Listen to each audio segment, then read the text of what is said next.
ఈరోజు chicken fry చేసుకుందాం. 300 గ్రాముల దాకా చికెన్, 2 స్పూన్ల పెరుగు, 1 స్పూన్ కారం, చిటికెడు పసుపు, గరం మసాలా హాఫ్ స్పూన్ ధనియాల పొడి, ఒక అల్లం వెల్లుల్లి పేస్ట్ స్పూను, కొంచెం కొత్తిమీర, పుదీనా, ఉప్పు, కొంచెం నూనె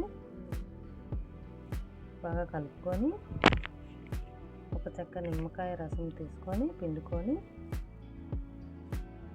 అది బాగా కలుపుకొని బాగా మద్దన చేసి కలపాలి. దాన్ని ఒక పక్క పెట్టుకుని ఒక గంట సేపు, ఒక గంట తర్వాత 2 స్పూన్ల శనగపిండి, స్పూన్నర మైదా వేసుకొని అది కలుపుకొని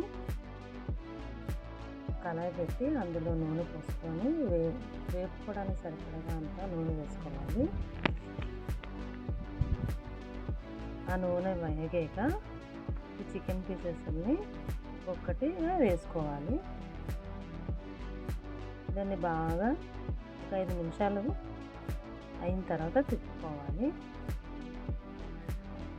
బాగా అటు ఇటు అయిపోయిన తర్వాత ఒక 15 నిమిషాల దాకా వేగుతుంది. మీడియం ఫ్లేమ్ మీద వేపుకోవాలి. బాగా వేగిపోయిందండి. ఈ పీసెస్ని టిష్యూ పేపర్ మీద వేసుకోవాలి.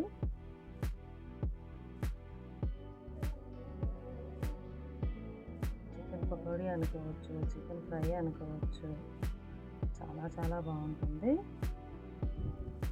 నిమ్మకాయ పిండుకొని తింటే చాలా బాగుంటుందండి. చికెన్ పకోడీ అనుకోవచ్చు.